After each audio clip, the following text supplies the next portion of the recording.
Ada dua hal yang membuat saya memberanikan diri untuk menawarkan calon alternatif di dalam rencana pemilihan ketua umum Jawa Barat. Kenapa alternatif? Ya, sementara ini semua kan alternatif, Pak. Alternatif. Kan bakal calon ya. Iya. Kami juga belum ditetapkan Iya. menjadi calon, Ini calon, masih ya. bakal Semuanya calon, bakal, ya. calon. Jadi calon alternatif semuanya. Iya. Karena memang belum ada yang terpilih ataupun yang menjadi calon karena Iya. sesuai aturan regulasi organisasi. Iya. Kenapa ada dua? Tadi dua, diri saya sendiri dan memang melihat dari teman-teman dari cabang olahraga juga ada yang meminta kami gitu, Pak. Jadi kalau kenapa saya ingin terlibat aktif di dalam olahraga, karena memang saya selama 8 tahun terlibat di dalam KONI, ujung di akhir dalam artian pengurusan saya juga ada, saya mempunyai rasa kemampuan untuk bisa membantu Jawa Barat dalam hari ini melalui KONI untuk berkontribusi di bidang olahraga itu, Pak. Karena memang saya sudah makan minum di Jawa Barat selama 20 tahun gitu, Pak. Bilang mampu bisa itu kami juga akan bertanya kepada teman-teman yang tadi ikut mensupport saya, karena memang saya sendiri kalau saya yakin dan pede terlalu pede nggak mungkin, Pak, karena memang kita harus ada lingkungan yang membantu kita, membantu saya, dan saya yakin apabila saya duduk di situ, lingkungan akan mensupport saya untuk bisa membantu untuk mensukseskan dunia olahraga Jawa Barat di kancah nasional maupun internasional gitu, Pak. Jadi saya yakin begitu saya duduk di ketua umum, banyak orang akan membantu menyelesaikan apabila ada persoalan-persoalan yang kami hadapi.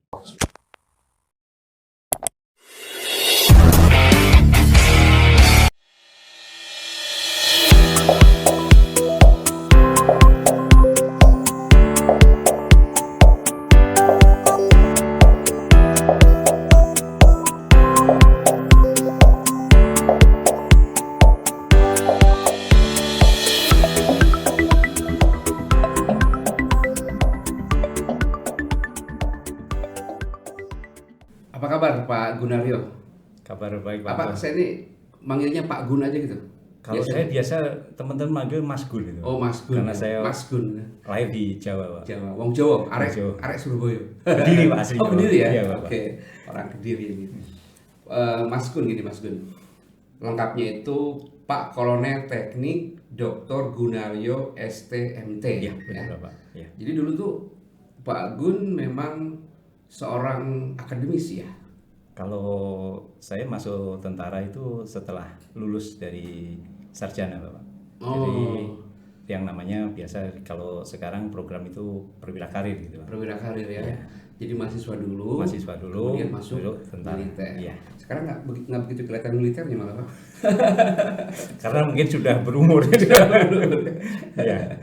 Terus aktivitas sekarang kan sekarang masih aktif ya? Masih aktif, Bapak. Masih aktif. Kami sekarang bekerja di Badan Penelitian dan Pengembangan Kementerian Pertahanan. Jadi Kementerian Pertahanan, kayak di mana kami dari TNI AU mendapat tugas penugasan di kementerian. Kemudian saya sehari-hari juga aktif di dosen di Universitas Pertahanan. Jadi karena memang mungkin background akademik saya, jadi saya diberi tugas oleh kementerian untuk ngajar juga di Universitas Pertahanan. Jadi AU ya ini ya? Ya, dari teknik. Kalau domisili? Domisili saya ditinggal di Komplek Usen. Di Bandung sini. Bandung. Tapi kerja di Jakarta. Jakarta itu 10 tahun. Jadi saya awal masuk pertama kali di Bandung, Bapak. Di Bandung ya? Di Bandung, kemudian 98 sampai 2012 baru pindah di kementerian. Jadi tadi langsung dari Jakarta dong? Dari Jakarta, Pak. Oh iya, kalau dalam bahasa Sunda itu didugdak, Pak. Oh, duduk ya. Bukan dagdikduk.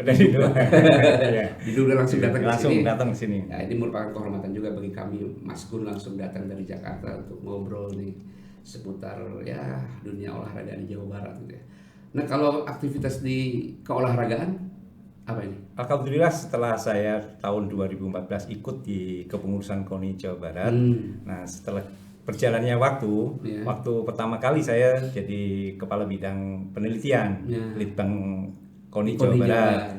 Kemudian 2 tahun dipindah di ketua bidang IT dan Pulata KONI Jawa Barat. Dan 2 tahun ke belakang kami juga saya ikut aktif di triathlon, dan kebetulan saya jadi ketua umum triathlon di Jawa Barat, dan satu lagi ada ketua harian Ikatan Sport Sepeda di Jawa Barat juga. Jadi di dunia olahraga juga aktif ya? Aktif, sudah ikut di KONI sudah 8 tahun. 8 tahun, kemudian di cabang olahraga di 3 tahun ke belakang ini. Di IT-nya juga sekarang? Kalau di KONI di IT-nya, tetapi kalau di cabang olahraga jadi ketua umum. Ketua umum ya. Kabid IT ya? Kabid IT. Jadi tahu ininya teknologinya itu Mas Gun yang ngerti bener ya? Soal sport center segala macam. Oh, jadi menjadi tugas kami untuk sebetulnya tipis irisannya dengan sport teknologi, kemudian sport science. Ini kami memang kebagian dari sedikit bagian dari sport science tadi. Di IT-nya, di mana tugas kami secara statistik juga bisa membaca data tentang kapasitas kemampuan dari atlet, peluang dari tim kita dalam artian Jawa Barat sampai 4 tahun ke depan, itu semua terbaca di dalam suatu data. Itu nanti kita bukanya, jangan sekarang. Jangan sekarang, biarin nanti aja dulu. Kita sekarang mau nanya dulu ini nih. Jadi kan seperti diketahui nih Mas Gun ya, bahwa pada bulan Desember mendatang itu kan ada musyawarah olahraga provinsi ya. Salah satu agenda pentingnya adalah tentu pemilihan ketua umum KONI Jabar gitu kan. Nah, Mas Gun ini kan salah satu nama yang disebut-sebut oleh banyak orang, terutama para pemilik suara itu, untuk layaklah mencalonkan diri menjadi ketua umum KONI Jawa Barat. Nah, sekarang Mas Gun sendiri berani tampil itu karena dorongan sendiri atau memang ada satu kekuatan dari teman-teman yang lain untuk mendorong Mas Gun ikut? Ada 2 hal yang membuat saya memberanikan diri untuk menawarkan calon alternatif di dalam rencana pemilihan ketua umum Jawa Barat. Kenapa alternatif? Ya, sementara ini semua kan alternatif, Pak. Kan bakal calon ya. Kami juga belum ditetapkan menjadi calon, masih bakal calon. Jadi calon alternatif semuanya. Karena memang belum ada yang terpilih ataupun yang menjadi calon karena sesuai aturan regulasi organisasi. Kenapa ada 2? Tadi 2 diri saya sendiri, dan memang melihat dari teman-teman dari cabang olahraga juga ada yang meminta kami gitu, Pak. Jadi kalau kenapa saya ingin terlibat aktif di dalam olahraga, karena memang saya selama 8 tahun terlibat di dalam KONI, ujung di akhir dalam artian pengurusan saya juga ada, saya mempunyai rasa kemampuan untuk bisa membantu Jawa Barat dalam hari ini melalui KONI untuk berkontribusi di bidang olahraga itu, Pak. Karena memang saya sudah makan minum di Jawa Barat selama 20 tahun gitu. Jadi terus jadi orang Bandung gitu. Iya. Nah, begini, menjadi ketua umum KONI Jabar itu kan bukan sesuatu yang mudah dan tugasnya itu bukan ringan gitu ya. Apakah memang Mas Gun punya kepercayaan diri bahwa saya bisa melakukan ini gitu, dengan pengalaman selama ini mungkin? Kalau dibilang mampu bisa, itu kami juga akan bertanya kepada teman-teman yang tadi ikut mensupport saya. Karena memang saya sendiri, kalau saya yakin dan terlalu pede nggak mungkin, Pak. Karena memang kita harus ada lingkungan yang membantu kita, membantu saya. Dan saya yakin apabila saya duduk di situ, lingkungan akan mensupport saya untuk bisa membantu untuk mensukseskan dunia olahraga Jawa Barat, kancah nasional maupun internasional gitu, Pak. Jadi saya yakin begitu saya duduk di ketua umum, banyak orang akan membantu menyelesaikan apabila ada persoalan-persoalan yang kami hadapi. Nah, sejauh mana ini komunikasi yang sudah dilakukan oleh Mas Gun ya kepada para stakeholder, misalnya bersilaturahmi, berkomunikasi, apa? Jadi kalau di organisasi KONI, Pak, KONI itu memang selama ini, sementara ini hampir 99% atau 90% itu memang mendapatkan dana hibah.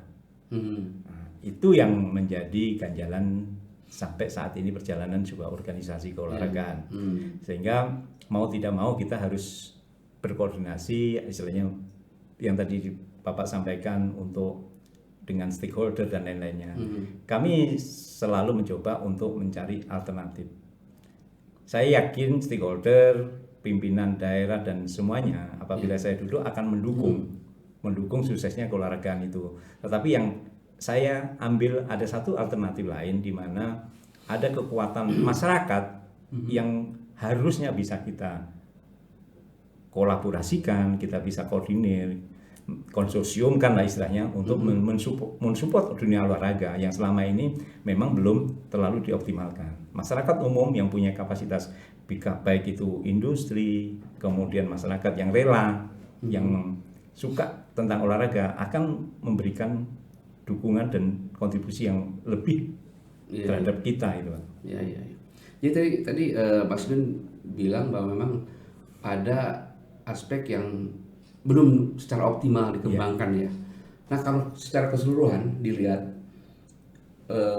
eksistensi dunia olahraga di Jawa Barat itu seperti apa, Mas Gun, sekarang ini? Kalau eksistensi dunia olahraga Jawa Barat itu sampai saya ikut di pengurusan ini sudah menjadi barometer olahraga nasional, Bapak. Itu. Tapi apakah kita berpuas diri berhenti di sini? Saya yakin tidak. Kita tetap harus akan memperbaiki sistem dan terus akan berkembang karena daerah-daerah lain saya yakin tidak berhenti diam.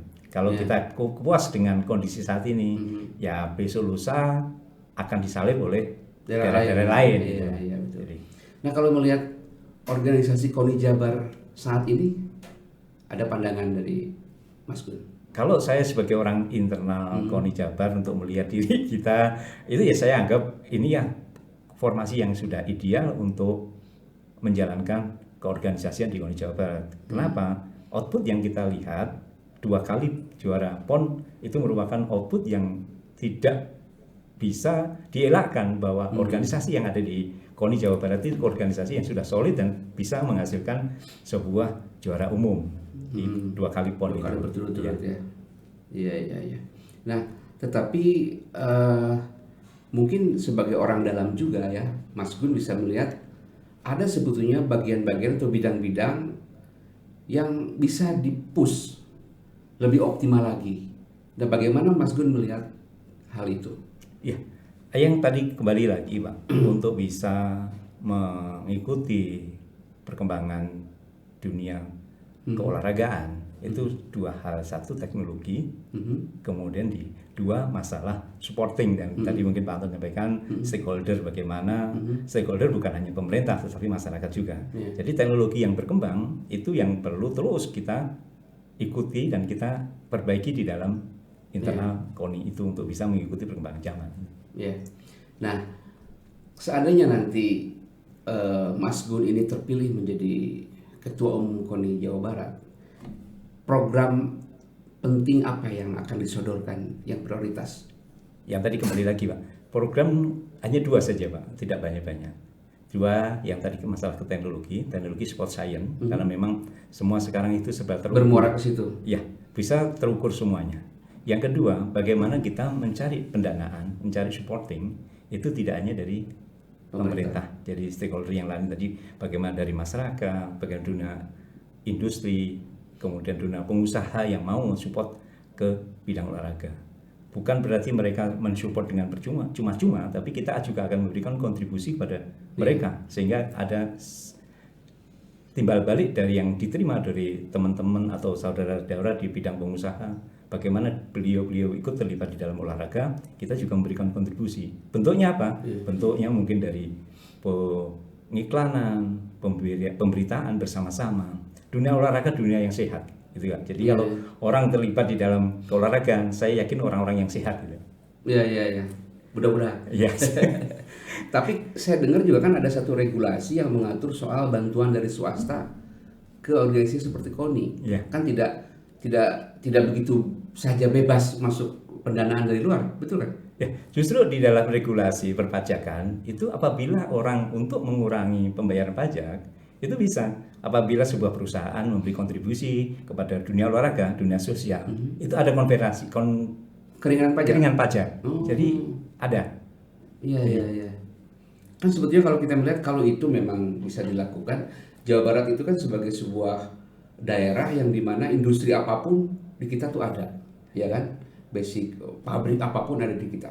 Berarti selama ini memang itu belum dioptimalkan ya? Yes, belum dioptimalkan.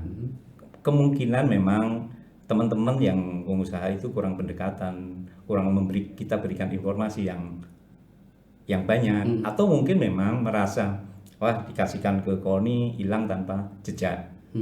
Itu kepercayaan itulah nanti yang kita coba sampaikan, kita coba tingkatkan, kita upgrade bahwa mereka beliau-beliaunya itu percaya kepada KONI bahwa memang uang ataupun sesuatu yang diberikan itu ada outputnya, apalagi sampai mungkin outcome yang akan diterima oleh perusahaan tersebut itu. Emang selama ini belum digarap ya teman-teman dari sebagian yang tadi saya bilang 95%. Jadi ada sebagian ada 5% sudah masuk. Yang beliau-beliau yang sudah mempunyai kontribusi dan sudah tahu dunia olahraga. Ada juga ada dua Pak di dalam pembinaan olahraga, satu di KONI, satu di cabang olahraga. Di mana mungkin teman-teman yang ada di perusahaan itu langsung memberikan kontribusi terhadap cabang olahraga, tidak melalui KONI. Itu juga memungkinkan itu. Mungkin ya. Nah, kita juga belum punya tahu datanya. Ya. Soalnya kan selama ini memang yang menjadi keluhan dalam persoalan pendanaan kan keluhan misalnya masih belum memadainya support dari Pemprov segala macam. Jadi kita berpikir ya mungkin jangan satu-satunya sumber penting itu pemerintah provinsi kan, harus ada sebetulnya kalangan yang tadi Bapak sebutkan untuk memberikan support pendanaan kepada aktivitas olahraga kita sebetulnya kan. Ya, benar Pak. Pemerintah provinsi sebetulnya regulator. Regulator bagaimana dari pemerintah melalui dewan, melalui gubernur membuat regulasi untuk memberikan kontribusi kepada olahraga itu. Kita kemarin mengajukan bahwa masuklah perda bahwa olahraga sekian persen dari APBD untuk dunia olahraga. Atau dari pemerintah kebijakan bisa memerintahkan mungkin seperti CSR terhadap ke dunia olahraga. Itu ada kontribusi-kontribusi, itu memang regulasi ada di level pemerintahan gitu. Ini Pak mengenai pendanaan ya, pengelolaan dana.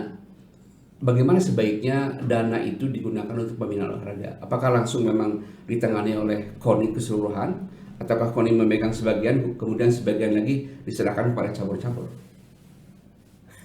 Jadi ini agak susah kalau di Indonesia bicara penganggaran, Pak. Penganggaran atau dana itu melalui uang itu kadang-kadang orang ya ada tanda kutip gitu, Pak. Jadi kalau sistem yang ada di pemerintahan sekarang itu lebih bagus karena kita menerima dana dari pemerintah, dana hibah yang dievaluasi oleh Dinas Pemuda dan Olahraga melalui KONI. KONI membuat semuanya bisa transparan dan dilaporkan kepada pemerintah. Ya, itu lebih menurut kami karena memang kami duduk di dua kaki, Pak. Maksudnya secara organisasi saya juga megang olahraga triathlon dan satu sisi saya duduk di kepengurusan KONI. Itu juga saya melihat lebih bagus melalui KONI sehingga bisa tersentralisasi distribusi. KONI bisa melihat cabang olahraga mana yang mempunyai peluang, mempunyai potensi sehingga bisa dibina untuk memberi kontribusi kepada Jawa Barat. Karena memang kalau kita memberikan langsung kepada cabang olahraga itu akan merepotkan pemerintah daerah. Kita ada 68 lebih lah cabang olahraga prestasi yang harus diberi dan itu agak 68 Pak. Jadi agak susah untuk memilah-milah cabang olahraga. Saya pegang triathlon dan sepeda. Nah, saya ketua harian dan ketua umum. Dan itu saya akan meminta sebanyak-banyaknya untuk triathlon saya. Nah, mungkin ada nanti subjektif gitu ya. Ada subjektif. Nanti cabang olahraga yang lain juga akan minta untuk bisa melakukan pembinaan. Nah, KONI sebagai evaluasi dan nanti menjadi pembina olahraga Jawa Barat akan bisa melihat menjadi evaluator, kemudian menjadi eksekutornya bagaimana ini yang benar gitu. Nah, itu lebih bagus karena nanti kalau diserahkan ke Dinas Pemuda dan Olahraga itu agak berat juga beban. Iya. Bapak sebagai orang dalam KONI hari ini ya, terakhir berapa Pak dana hibah yang diberikan Pemprov itu? Cukup besar nggak?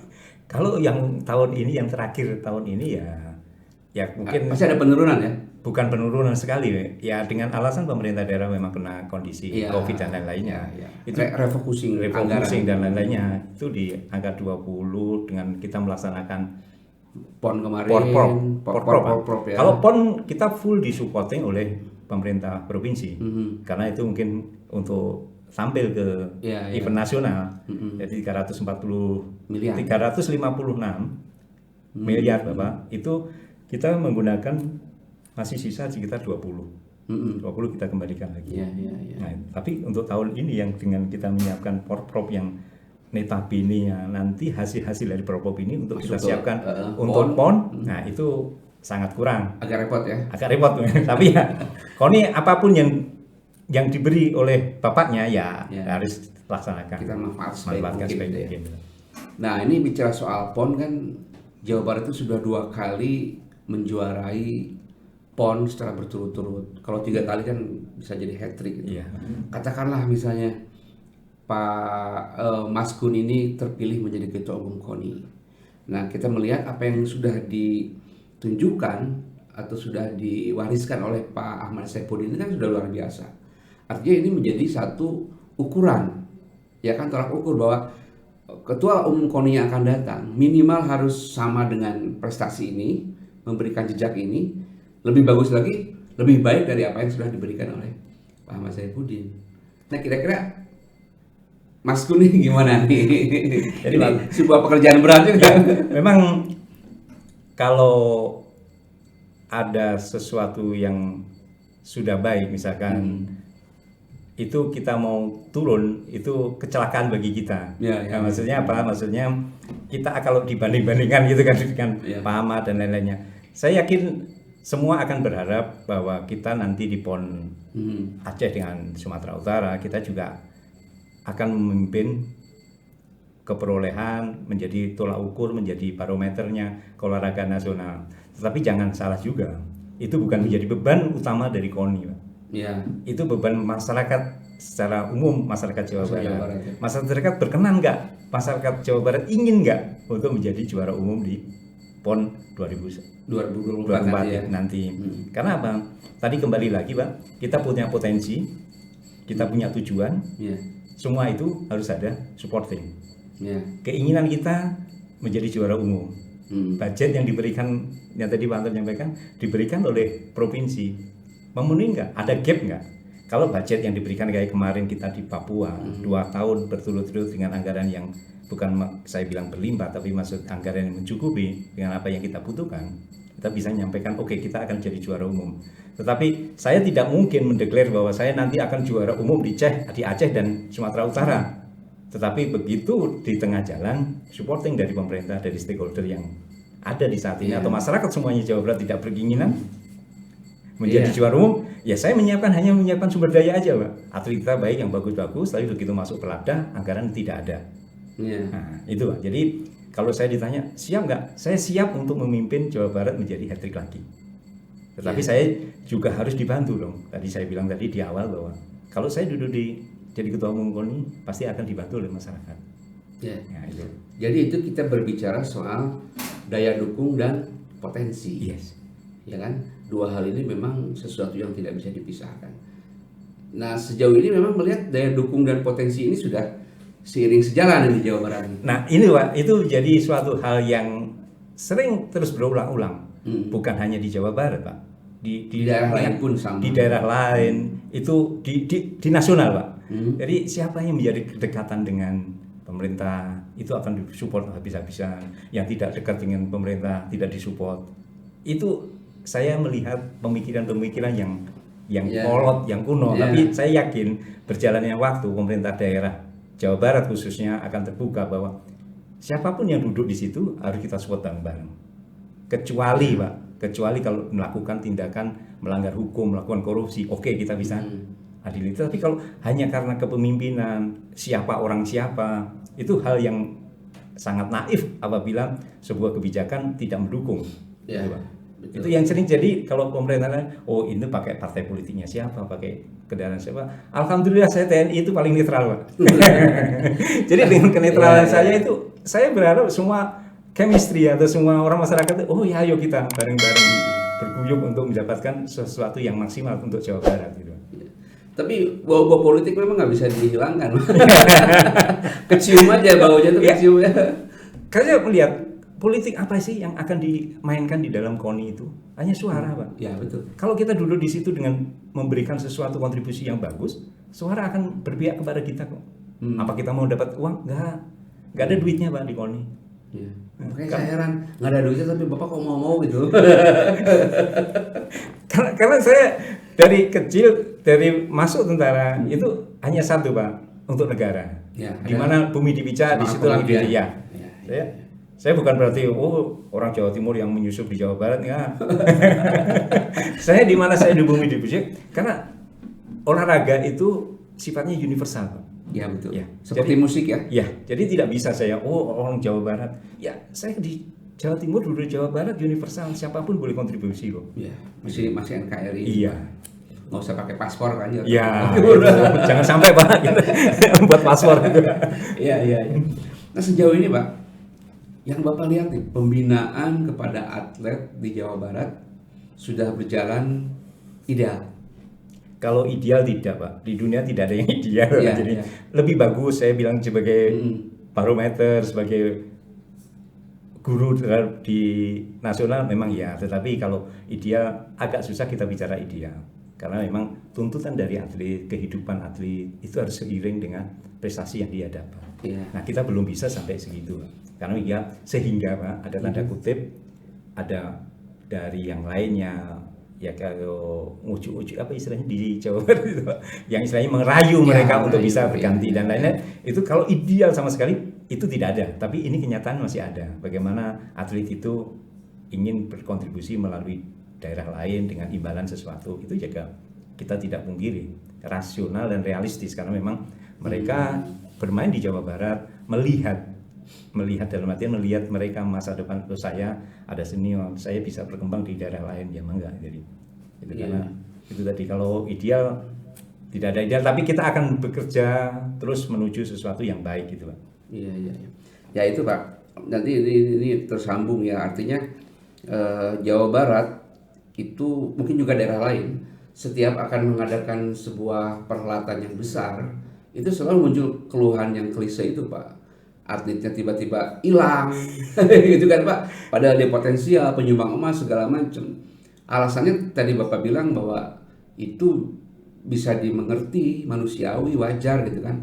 Atlet di sebuah daerah diiming-imingi kesejahteraan yang lebih di daerah lain, ya pasti dia pindah lah, gitu kan. Nah, tapi kan mungkin si pemilik atlet awal ini juga Jawa Barat misalnya nggak mau kehilangan begitu saja kan. Ada cara lain nggak, Pak, supaya mereka tidak cepat-cepat pindah dengan iming-iming itu? Kalau selama ini saya melihat kepemimpinan Pak Ahmad Saifuddin, itu menyentuh ke hati, Pak. Beliau saya ada relasi, ada interaksi personality yang Pak Ahmad bangun terhadap atlet.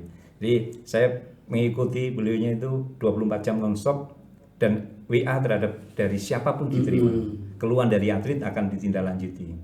Jadi itu kadang-kadang juga menjadi istilahnya ada yang kurang pas, di mana atlet langsung kepada ketua umum KONI, tetapi memang beliaunya secara organisasi akan membuka, karena memang atlet itu bagian dari VVIP. Jadi memang semua itu untuk atlet, kita bekerja untuk atlet, pengurus bekerja untuk atlet, bagaimana atlet itu bisa nyaman untuk membela Jawa Barat walaupun dengan hasil ekonomi. Kalau hitung-hitungan mereka kan kemarin contohkanlah dari Papua itu ada iming-iming 1 emas 1 miliar.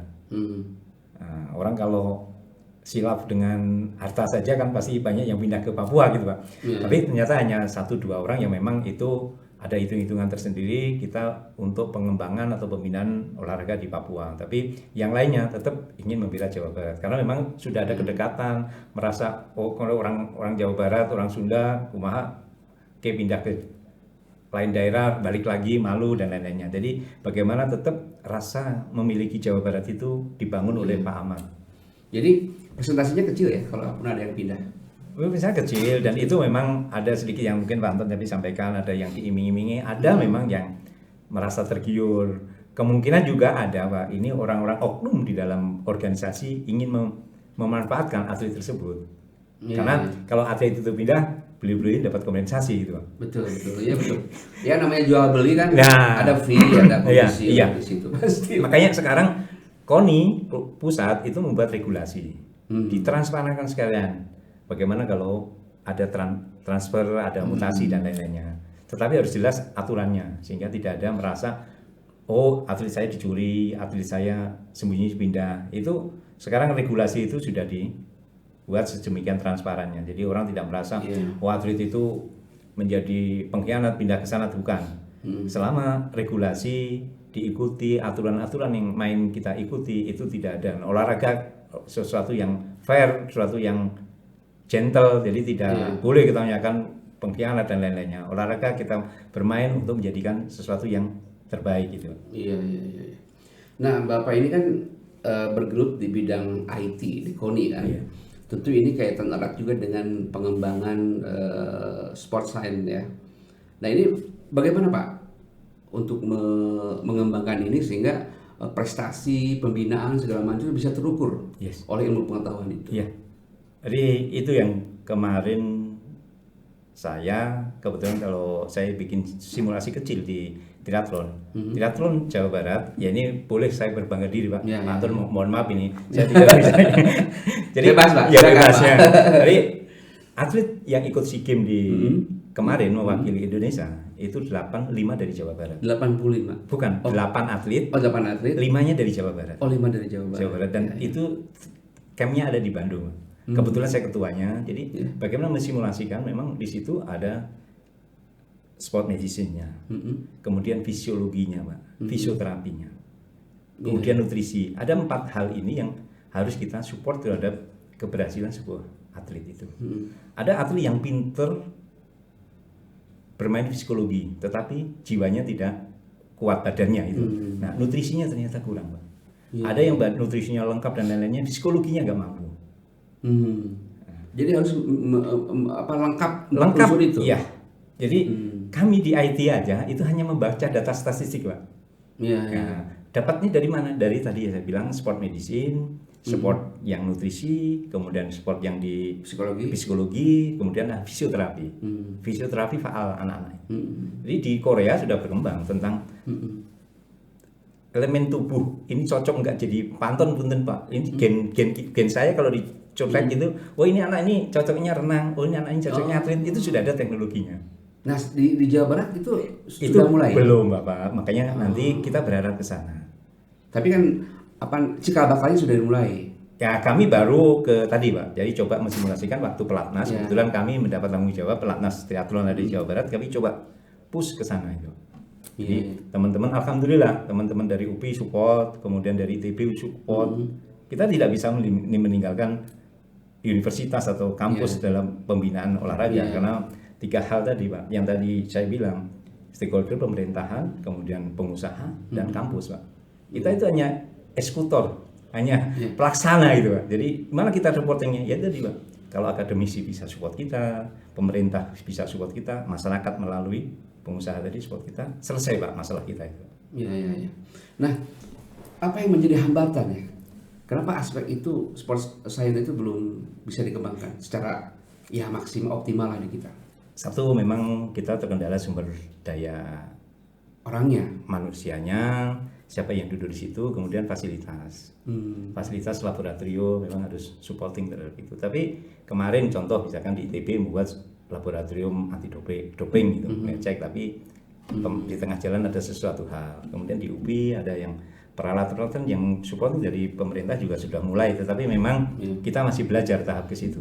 Nah, itu dengan berjalannya waktu kita pasti akan diharapkan atau dipaksa untuk menuju ke sana. Sampai ke situ. Nah, kemarin Pak waktu di Papua PON Papua itu hasil simulasi tadi itu memang terbukti Pak.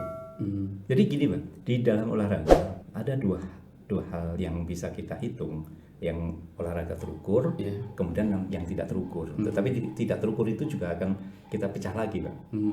Tidak terukur itu ada permainan, ada penilaian. Nah ini ada yang paling rendah itu penilaian Pak. Penilaian apalagi nanti antara suka dan tidak suka, kemudian jurinya atau penilainya itu hanya internal internal Indonesia misalkan. Kalau kita main di Porprov itu jurinya dari provinsi, kabupaten, kota dan lain-lainnya yang bisa dalam artian manusiawi, ada kasihan dan lain-lainnya, nilainya bisa dimainkan. Nah, yang kita masuk itu yang paling hampir 90% dapat kita hitung itu yang terukur apalagi lari, renang yang bisa dilihat langsung, bisa dilihat langsung, latihan mereka bisa kita lihat hari per hari. Lari cepat misalkan sudah sehari dapatnya jarak 100 meter dapat 11 detik, mau turun ke 10 detik itu butuh waktu yang lama dan lain-lain, mungkin tidak bisa. Jadi dari situ sudah kelihatan, Pak. Jadi rekor nasional kita punya. Siapa-siapa yang menduduki ranking di nasional, lari 100 meter, lari 1 kilo, 1.500, di 2.000, 3.000, 5.000 itu kita sudah tahu. Kalau dimainkan semua nasional jadi berhenti, berkumpul kita sudah tahu. Renang juga gitu. Jadi terukur itulah potensi yang bisa kita hitung sampai ke pastiannya. Kemudian masuk di permainan itu sepak bola, kemudian voli, ada sedikit tetapi itu potensi untuk menang, untuk perhitungan juga masih peluangnya kita bisa kebenaran sampai 60-70 lah. Kemudian ada pertandingan, yang kemudian yang terakhir penilaian Jawa Barat di PON Papua kita tidak mengambil karena memang kebanyakan kalau penilaian tuan rumah yang akan mendapatkan peluang lebih besar. Sudah menjadi permakluman. Inilah makanya olahraga kita itu antara olahraga kebangsaan dengan olahraga prestasi. Gitu. Jadi lomba-lomba bagaimana yang tuan rumah itu untuk memberikan nama baik tuan rumah, jangan dicoreng dong. Masa menyelenggarakan jadi tuan rumah hanya mendapat sekian medali dari kami lah. Itu kan kadang-kadang yang menjadi polemik di dalam sistem pembinaan olahraga nasional kita.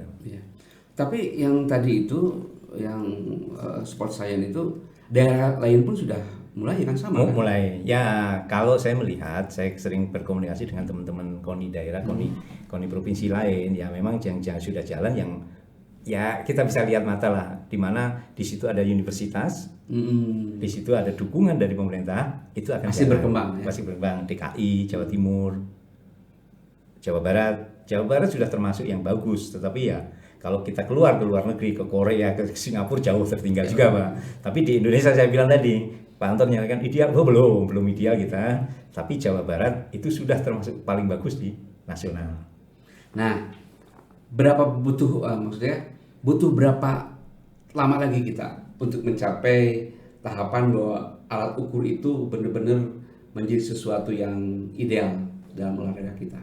Satu periode kita bisa jalan, Pak. Selama tadi saya bilang berapa tahun? Ya 4 tahun misalkan. Kita PON Aceh dengan Sumatera Utara komitmen. Kita menggunakan sport science untuk mensupport atau melakukan pembinaan olahraga kita. Ya tadi kembali lagi yang kita punya cita-cita, supporting anggaran, supporting keuangan itu cukup enggak? Gapnya gap atas atau gap bawah gitu, Pak? Kita menyampaikan, saya kalau melakukan semuanya dengan sport science itu butuh anggaran sekian, butuh peralatan ini, gitu Pak. Butuh orang-orang yang punya background ilmu pengetahuan tentang tadi nutrisi, psikologi, fisioterapi dan medicine, obat-obatannya. Tapi kan kalau melihat SDM-nya yang di belakang itu, saya pikir Indonesia atau Jawa Barat tidak kurang kayaknya, Pak. Kalau kita melihat dunia universitas dan akademisi kita kan sudah sangat, apalagi sih yang kurang di kita gitu ya. Tinggal mungkin soal anggaran ya. Dirijen sama satu lagi. Jadi niat kuat kita untuk menjadi dirijen, untuk menjadi mengkoordinir. Itu. Dan teman-teman kalau sudah kadang-kadang sudah pintar, pengen mandiri sendiri. Tidak kurang teman-teman yang di Jawa Barat pelatih, kemudian orang-orang yang tadi Pak Anton bilang bahwa background mereka support terhadap sains, terhadap olahraga itu menjadi pelatih di provinsi lain dan lain-lainnya. Karena memang Jawa Barat hanya butuh satu, kita punya 3-4 sama 5. Akhirnya kan ya satu, yang lainnya akan mencari yang lainnya. Karena memang daerah lain masih butuh untuk melakukan pembinaan. Pak, kalau menurut perhitungan Mas Gun berapa besar dibutuhkan untuk membangun itu? Ya nggak apa-apa kan. Jadi kalau berapa besar Mungkin kalau per tahun 1 T, 1,5. Karena apa? Kemarin kita untuk persiapan PON itu dengan mobilisasi yang begitu banyak itu 340, 350. PON itu kan per 4 tahun ya? Per 4 tahun saya untuk pembinaan dan latihan untuk pelada dan lainnya sampai akhir itu setahun itu sebetulnya usulan kita di angka 500 Pak. 500 kalau kita bisa bikin membuat atlet itu nyaman, tenang, baik itu nanti vitaminnya, makanannya, uang pembinaannya mereka terima dengan full. Tetapi kan kemarin ada nego-nego, ada hitungan dengan pemerintah daerah yang memang pemerintah daerah tidak bisa full support karena memang satu keterbatasan anggaran, sistem penganggaran itu apa? Agak susah mendefinisikan atlet itu sebagai pegawai atau sebagai apa sehingga aturan undang-undang itu juga membatasi untuk memberikan uang kepada atlet. Ya. Itu Pak. Jadi di dalam sistem pembiayaan negara SBM kalau kita bilang sistem pembiayaan yang standar umum bahwa untuk perjalanan dinas seseorang ke sana SPJ itu ya. SPJ-nya. Atlet itu masuk eselon berapa? Gitu Pak. Kalau itu regulasi itu belum. Ya bukan belum Pak, ada di negara, di pemerintah, tetapi tidak menyentuh. Jadi kita akan susah apabila atlet ini biar nyaman nginepnya di hotel bintang 5. Tidak bisa, karena dari SBM-nya ini menyatakan atlet bintang 3, bintang 4 lah di PON itu. Levelnya PON itu bintang 4 itu Pak. Jadi ada dua hal kalau kita minta anggaran yang membatasi Pak. Yang membatasi dalam artian tadi yang bilang masalah anggaran, pemerintah daerah juga akan berhitung dengan sektor lain Pak. Tidak mungkin full akan mensupport olahraga. Tapi sektor lain gitu Pak. Sektor lain juga pendidikan yang sudah 20% jelas itu harus ada di undang-undangnya. Nah, kemarin kita juga meminta kepada pemerintah daerah ya 5% dari 10% lah untuk olahraga. Tapi memang kalau olahraga belum secara eksplisit seperti pendidikan ya? Iya, belum. Itu ya kemarin kita mengusulkan lah di peraturan daerah itu. Mana masuk ke ada usulan itu ke Perda? Ada perdanya. Mau dibikinin Perda? Udah? Ya kita mengusulkan karena memang kami duduk di dunia olahraga kan akan memperjuangkan teman-teman ya komunitas insan olahraga yang untuk bisa menghidupi atau mempunyai kehidupan yang layak. Menarik Pak, kalau itu diusulkan kan itu termasuk Perda yang usulan masyarakat ya? Bisa di lobby tuh anggota DPRD-nya gitu kan. Nah ini butuh lobby juga, butuh lobby yang kuat juga di dunia olahraga agar Perda ini bisa goal menjadi sebuah aturan baru itu ya. Kalau punten kalau lobby itu saya kurang pas gitu Pak. Kurang mahir? Bukan kurang mahir, kurang pas di telinga. Kalau lobby kan konotasi dengan ada yang sedikit-sedikit biasanya. Tetapi kalau kita mensosialisasikan, gitu Pak. Pakai bahasanya gitu. Jadi mensosialisasikan ke khalayak umum bahwa olahraga itu memang penting. Tapi kalau kita lobby itu berarti kan ada sesuatu yang dinegokan gitu. Tapi memang untuk menggolkan sesuatu apalagi memang ada bau politik, ini kan keputusan politik. Ya kan? Agar usulan itu menjadi raperda dan kemudian jadi perda, itu kan pasti ada keputusan, diperlukan keputusan politik. Makanya. Dan politik itu tidak bisa lepas dari lobby. Jadi lobbynya tadi katanya sekarang itu kalau saya diganti aja lah berkomunikasi gitu, sosialisasi gitu. Kalau lobby kan ada tadi Pak, ada sesuatu yang ditransaksikan gitu. Tapi kalau mensosialisasikan fair. Dunia kita mau butuh ini, olahraga mau butuh ini. Bapak mau ngambil posisi di mana sih? Mensupport olahraga, Bapak punya keuntungan seperti ini. Jadi kita bersosialisasi, mengkomunikasikan bagaimana beliau-beliaunya yang tadi Pak Anton bilang tentang partai politik atau orang di dewan yang pemegang stakeholder kebijakan itu bisa tahu bahwa olahraga sebegitu pentingnya lah, sebegitu bagusnya, sebegitu urgennya untuk kita memberikan dukungan terhadap dunia olahraga. Pak, kembali ke soal atlet tadi ya. Sejauh ini yang Bapak lihat perhatian dari pemerintah kepada atlet berprestasi, apakah itu bonus atau apapun namanya, sudah mumpuni belum Pak? Sudah memadai belum kelihatan? Kalau dibanding dengan nasional sudah. Maksudnya di level nasional tadi. Tetapi untuk memberikan sesuatu yang lainnya, yang tadi Pak Anton bilang bahwa mengejar ke ideal ya belum, tapi akan terus memberikan kontribusi kepada atlet untuk bisa mensejahterakan dirinya. Gitu. Jadi saya melihat saat ini Pak, saat ini dengan anggaran yang diberikan kemarin itu sudah cukup, sudah membuat sejahtera. Ya minimal atlet yang ikut peladang dalam waktu 2 tahun itu sudah dijamin kehidupannya di angka 3,5 juta dan itu untuk uang pembinaan saja. Tapi menjadi permasalahan lain apabila atlet ini selesai dari PON, itu kan dikembalikan kepada KONI daerah masing-masing, kota kabupaten. Ada dua tahun kosong ini menjadi tanggung jawabnya KONI kota kabupaten untuk membina itu. Nah, misalkan dia kembali ke KONI kabupaten yang mohon maaf tanda kutip supporting dari pemerintahnya kurang, dia akan kekurangan di 2 tahun itu, Pak. Nah, kita bisa mau memakai lagi, kita mau ngambil lagi itu 2 tahun berikutnya pada saat kita akan mempersiapkan pada PON. Nah, itu yang menjadi kendala seperti kemarin misalkan kita selesai PON kemarin, oke lah di 2 tahun kita ikutnya di 2021, Pak. Harusnya kan 2020. Setelah 2020 di 2021-2022 itu KONI tidak ada anggaran untuk melakukan pelada. Ya itu menjadi tanggung jawab oleh KONI kota kabupaten. Nah, apabila ini atlet mempunyai induk di KONI kabupaten yang dalam tanda kutip kurang uang anggaran untuk pembinaan olahraga, dia kosong, Pak. Nah, itu yang jadi. Tetapi kalau ke kota kabupaten yang gede, dia akan disupport juga untuk menyiapi Porprov kemarin ini. Setelah Porprov ini, hasil dari Porprov ini kita lakukan pembinaan di pelada provinsi. Itu tugasnya KONI Jawa Barat. Nah, atlet mendapatkan uang saku, uang pembinaan dan lain-lainnya dengan anggaran dari hibah pemerintah daerah. Nah, ini sudah sangat dipahami siklus yang ada. Dan itu sudah berjalan. Sudah berjalannya. Ini yang menjadi kendala gap antara KONI provinsi dengan KONI kabupaten tadi, Pak. Makanya ada 2 tahun ngapain ini? Nah, liriklah ke provinsi lain bahwa di sana ada event juga Porprov yang memberikan lebih sesuatu karena mereka juga butuh makan gitu, Pak. Itu. Nah, pasti Mas Gun punya resep.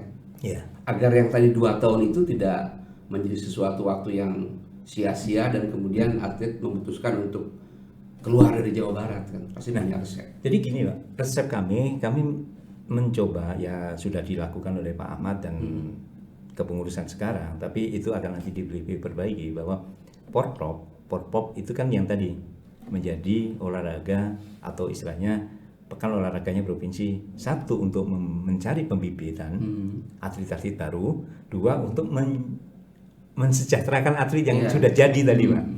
Karena atlet yang sudah jadi ya mau tidak mau harus kita rawat karena dia masih peluang ada ikut PON ke depan. Nah, kemudian kita juga berkoordinasi dengan KONI daerah, Pak, atau cabang olahraga, sehingga kita membentuk ada namanya sentral-sentral cabang olahraga. Jadi KONI biar tidak terlalu bebannya besar, KONI kota kabupaten itu dibagi beberapa cabur. KONI kota Bandung, KONI Kabupaten Bandung Barat, KONI Kabupaten Bandung misalkan. KONI Kabupaten Bandung itu diangkat berat, jadi caburnya dibagi. Itu akan lebih mengefektifkan bagaimana beban penganggaran itu lebih kecil. Jadi tidak semuanya KONI ini harus KONI daerah kota kabupaten. Jadi berat dia ya. Ya, jadi semua atlet dia harus membina. Pak, ini terakhir ini.